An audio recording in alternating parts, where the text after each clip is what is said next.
Listen to me. The moment he hurts you, he expects one thing: your tears, your explanations, your chase. He expects you to break, so when you don't, when you rise instead, that's when his world tilts. This is not about revenge, this is about regaining your power. The moment a man hurts you, something inside you wants to speak immediately. You want to explain how deeply it cut you, how unfair it was, how much effort you gave, how much you didn't deserve that treatment. You replay the moment again and again, hoping that if you find the perfect words, he will finally get it. You believe that if he truly understands your pain, he will change. But listen closely. Pain does not need translation. Disrespect does not require clarification. A man who hurts you already knows exactly what he did. He felt it in the moment he chose himself over your feelings. Explaining your pain doesn't educate him. It exhausts you. When you over-explain, you unknowingly place yourself in a lower position. You turn your wound into a presentation. You start defending why you're hurt as if your feelings are on trial. You list examples, memories, sacrifices, hoping logic will awaken empathy. But empathy cannot be forced. And every extra sentence you give teaches him one thing: that you are willing to work harder to be understood than he is willing to care. That imbalance is where power is lost. Not because you're wrong to feel, but because you're trying to convince someone who benefits from not understanding. Silence, on the other hand, is not empty. Silence is loud. Silence is disciplined. Silence is a boundary without explanation. When you stop explaining your pain, you stop handing him emotional leverage. You stop giving him material to twist, minimize, or dismiss. You stop offering your vulnerability to someone who already showed you they couldn't hold it with care. Silence forces him to sit with his own actions, and most people are deeply uncomfortable sitting with themselves. Words allow escape, silence removes it. There is something deeply unsettling to a man when the person he expected to cry, plead, or argue simply becomes still. No paragraphs, no emotional essays, no long voice notes, just a shift in energy. He starts replaying the situation in his own mind because you are no longer doing it for him. He starts wondering what you're thinking because you stop telling him. Confusion begins the moment he realizes he no longer controls the emotional narrative. And that confusion is not cruelty, it is consequence. This does not mean you suppress your emotions or pretend you weren't hurt. It means you process your pain in the right places, with people who respect it, in spaces that heal you instead of draining you. You don't pour your truth into ears that have already proven they don't listen. You don't beg for emotional literacy from someone committed to misunderstanding you. Strength is not in silence alone. It's in choosing where your voice belongs, and it does not belong with someone who hurt you and stayed comfortable doing so. When you stop explaining your pain, you send a message without saying a word. My feelings are not up for debate. My worth is not negotiable. I do not need to convince you to treat me right. That energy changes how you carry yourself. It changes what you tolerate. And whether he ever realizes what he lost or not becomes secondary, because the real victory is this: you stopped abandoning yourself just to be understood. When a man hurts you, the most instinctive reaction is to stay emotionally available in the hope that love, patience, or consistency will fix what was broken. You keep showing up with the same warmth, the same attention, the same emotional generosity, believing that if you don't change, he will. But emotional access is not neutral, it is currency. It is what allows someone to feel important, central, secure in your life. When someone hurts you and still receives that access, they learn a dangerous lesson: that your heart has no consequence attached to its mistreatment. Withdrawing emotional access is not about being cold or cruel. It is about alignment. It is about recognizing that your emotional energy is precious, finite, and powerful. Your presence, your laughter, your reassurance, your openness. These are privileges, not guarantees. When you continue offering them after being hurt, you unintentionally reward behavior that should never be repeated.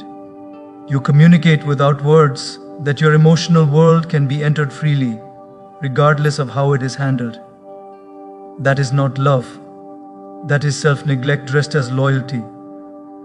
When you withdraw emotional access, the shift is subtle but seismic. You are still respectful, you are still calm, but you are no longer emotionally available for confusion, inconsistency, or harm. You stop volunteering reassurance. You stop filling silences with comfort. You stop being the emotional safety net for someone who created the fall. And this absence creates a vacuum.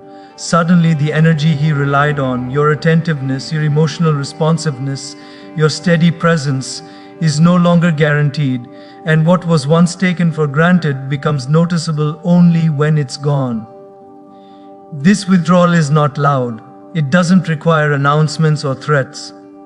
You don't say, "I'm pulling back." You simply do. You protect your inner world by redirecting your emotional focus toward yourself. You invest that energy into your healing, your growth, your peace. You choose conversations that nourish instead of drain. You stop overextending empathy where accountability is missing, and in doing so, you regain control of your emotional center. You stop reacting and start responding from strength instead of pain. For many men, this is deeply unsettling, not because they are confused by your silence, but because they are confronted by it. Emotional access often shields people from the consequences of their actions. When it's removed, reflection becomes unavoidable. He begins to sense that something has shifted, that the dynamic has changed, that he no longer has automatic access to the version of you that softened every edge. And that realization forces a reckoning. Either he rises to meet the standard your withdrawal represents, or he fades from a space he no longer qualifies to occupy. The most powerful part of withdrawing emotional access is not what it does to him, but what it does to you. You stop leaking energy into situations that hurt you. You stop negotiating your worth through emotional labor. You learn that love does not require self-erasure, and connection does not require endurance of pain. By choosing where your emotional access goes, you reclaim authority over your life. And once you understand that your presence is a privilege, not a default, you never offer it again to someone who treats it carelessly. When a man hurts you, see, house feels natural. Your heart races, your thoughts collide, and every emotion demands expression at the same time. Anger wants to speak, pain wants to be seen, fear wants reassurance. In that moment, chaos feels honest, but honesty without control can cost you your power. Emotional explosions may feel justified, but they hand the steering wheel to the very person who hurt you. Calm is not denial of pain. Calm is mastery over it, and mastery is what changes the dynamic. Chaos feeds ego more than it feeds resolution, raised voices, emotional paragraphs, accusations, tears spilling all at once. These things keep him emotionally centered in the situation. They tell him he still has control over your internal world. Even negative attention reinforces importance. When you respond in chaos, he doesn't have to reflect. He only has to react. He can deflect, minimize, argue details, or focus on your tone instead of his behavior. Calm removes those exits. Calm leaves nowhere to hide. A calm response does not mean you agree with what happened. It means you refuse to lose yourself, trying to prove how much it hurt. Your words become fewer. Your tone becomes steady. Your energy becomes grounded. You say what needs to be said without emotional leakage. No over-explaining, no defending your feelings, just truth delivered cleanly. That clarity is unsettling because it disrupts expectation. He was prepared for intensity. He was prepared for emotional labor.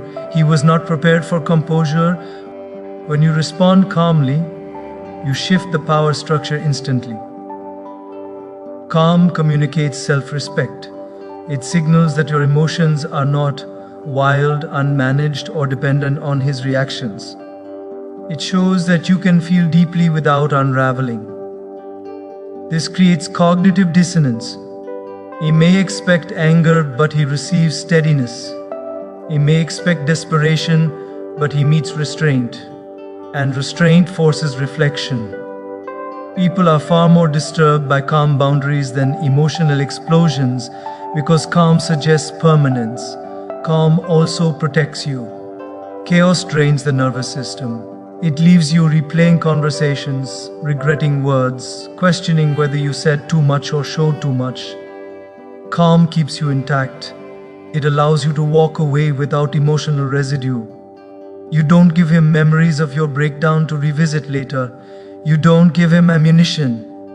You leave the interaction knowing you honored yourself. That inner stability becomes addictive because peace feels better than temporary release. The truth is, calm is not passive, it is deliberate. It is a decision to prioritize self-control over emotional discharge. It is choosing dignity over drama, clarity over confusion, strength over spectacle. When you respond with calm instead of chaos, you don't just confuse him, you anchor yourself. And once you learn that your power lives in how you respond, not in how loudly you react, you never lose yourself again to someone else's behavior. When a man hurts you, the mind immediately low, okays for closure. You want answers, you want explanations, you want a conversation that ties everything together neatly so the pain makes sense. You believe that if he just says the right words, if he finally understands, apologizes properly, or explains himself, you'll feel at peace. But here is the hard truth. Closure chased from the person who hurt you often becomes a second wound. Not because you're weak, but because you're asking someone who broke the bond also be the one who heals it. Chasing closure keeps you emotionally tethered to the injury. Every unanswered message, every delayed response, every half apology reopens the wound. You wait, you analyze tone, you reread conversations. Your nervous system stays activated because your peace is dependent on his participation.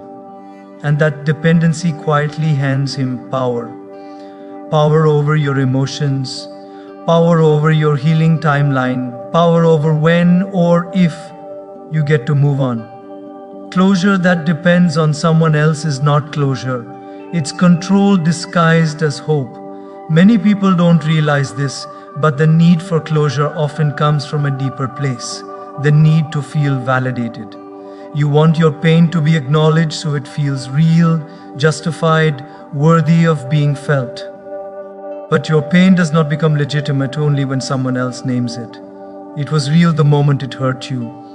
When you chase closure, you are asking for permission to let go. And no one who disrespected you deserves that authority over your healing. There is also a core. Yet humiliation in chasing closure that the soul remembers.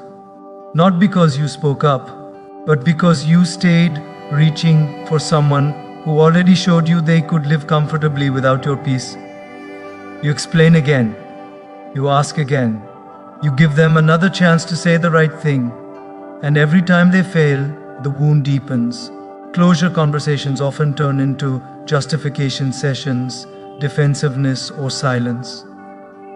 Rarely do they bring relief.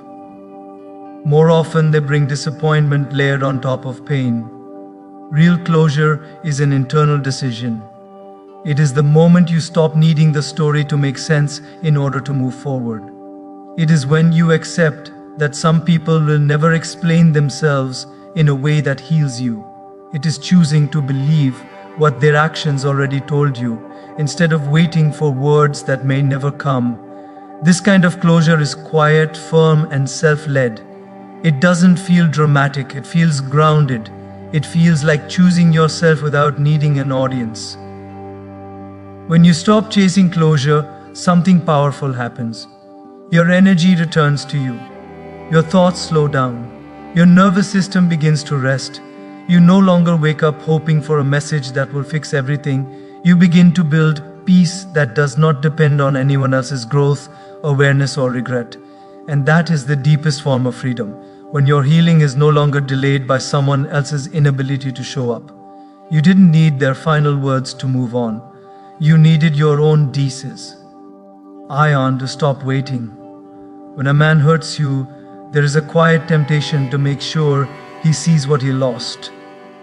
The urge is subtle but persistent. You want him to notice your strength, your glow, your success, your happiness. You want proof that you're doing better without him.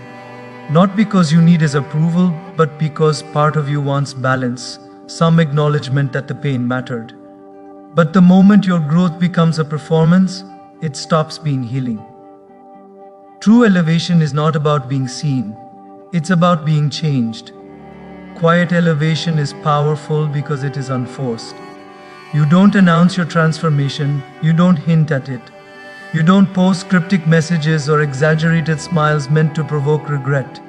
You simply begin investing in yourself with consistency and discipline. You tend to your body with care. You strengthen your mind with focus. You realign your days around purpose instead of pain. This kind of growth is not reactive, it's intentional. And intentional growth does not need witnesses to be real. When you elevate your life quietly, your energy shifts before your circumstances do. You stop waking up with him as the first thought. You stop measuring progress by whether he reaches out. Your sense of worth begins to come from inside instead of from external reactions. This internal upgrade changes how you move through the world. Your posture changes. Your voice steadies. Your decisions become cleaner. People feel the difference long before they understand it. And the man who hurt you senses it too, even if you never speak again. There is something deeply unsettling about watching someone thrive without explanation. No bitterness, no public healing narrative, no visible resentment, just distance and growth. It forces reflection because there is no drama to blame, no chaos to justify behavior. He can't say you're stuck, broken, or dependent. Your silence paired with your progress becomes the loudest statement you could make. Not because you wanted to send a message, but because you chose to send your energy elsewhere. Quiet elevation also protects your peace. Loud growth invites opinions, comparisons, and interference. It keeps you tied to old timelines and old eyes. But when you rise privately, you give yourself room to become without pressure. You are not proving anything, you are becoming something. This space allows healing to be honest instead of performative. It allows strength to develop roots instead of needing applause.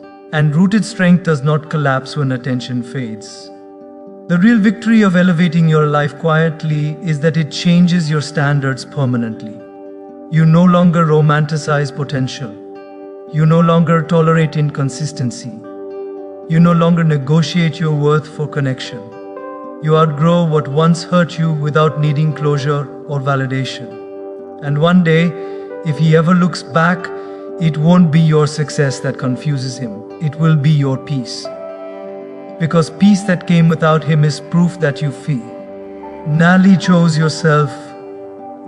There comes a moment after being hurt when you realize the pain is no longer the real problem. The real problem is what you are willing to tolerate after the pain. Many people think strength is giving chances, explaining boundaries repeatedly, or hoping someone will finally understand the impact of their actions. But strength is not endless patience. Strength is discernment. It is recognizing that respect is not something you negotiate over and over, it is something you require once and enforce consistently. Becoming unavailable to disrespect is not a dramatic declaration. It is an internal decision that changes everything. You stop warning, you stop threatening to leave, you stop outlining consequences that never arrive. You understand that boundaries without action are invitations to be crossed again. When someone hurts you and nothing changes, the message is clear.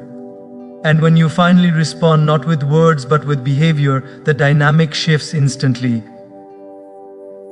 People listen when access changes, not when voices get louder. This level of self-respect is uncomfortable at first because it requires letting go of hope. Hope that they'll change if you explain differently. Hope that love will soften them. Hope that your endurance will be rewarded. But hope without evidence becomes self-betrayal. Becoming unavailable to disrespect means accepting reality as it is, not as you wish it to be. It means choosing truth over fantasy, even when fantasy feels safer than else. When you enforce this standard, you don't become cold, you become clear. Your presence is no longer automatic. Your time is no longer guaranteed. Your emotional world is protected. You stop engaging in conversations that drain you. You stop responding to behavior that violates your values. And you don't justify it. You don't over-communicate it. You simply live in alignment with your standards. That clarity is intimidating to people who benefited from your tolerance. This shift does not guarantee that people will rise to meet you. Some will, many won't. And that is part of the transformation. When you become unavailable to disrespect, you stop fearing who leaves and start respecting who stays. You realize that losing access to you is not punishment, it is a natural consequence. The right people don't need constant reminders on how to treat you. They feel the standard in how you carry yourself. The final truth is this: the moment you become unavailable to disrespect, you reclaim your life. You stop shrinking to maintain connection. You stop negotiating your dignity for attention. You stop mistaking endurance for love. And whether someone regrets losing you or never looks back becomes irrelevant. Because you are no longer waiting to be chosen, you have already chosen yourself. And once that choice is made, your peace becomes non-negotiable. And here is how it all comes together. You don't win by changing him. You don't heal by confusing him. You don't rise by proving anything. You rise the moment you stop abandoning yourself. When you stop explaining your pain, you reclaim your voice. When you withdraw emotional access, you reclaim your energy. When you choose calm over chaos, you reclaim your dignity. When you stop chasing closure, you reclaim your freedom. When you elevate your life quietly, you reclaim your worth. And when you become unavailable to disrespect, you reclaim your power. This is not about becoming hard, it's about becoming whole. Let him wonder,